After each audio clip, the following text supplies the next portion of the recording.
ready. GMA Weather, serbisyong totoo ng GMA News. Magiging maalinsangan pa rin bukas sa ilang bahagi ng bansa. Base sa forecast ng Pag-asa, posibleng umabot sa 38.9 degrees Celsius. Ang init factor o damang init sa Metro Manila bukas. Nasa 39.4 naman sa Tuguegarao City, 38.2 degrees Celsius sa Legazpi City, 39.7 naman sa Metro Cebu, at 37.8 degrees Celsius naman sa Metro Davao.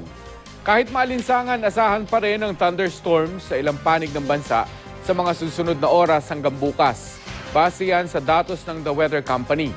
Mararanasan yan sa extreme northern Luzon, Ilocos Region, Cordillera, Central Luzon, maging sa Western Visayas at halos buong Mindanao. Yan ang latest mula sa GMA Weather. Magplano para sigurado. I am ready. Serbisyong totoo ng GMA News.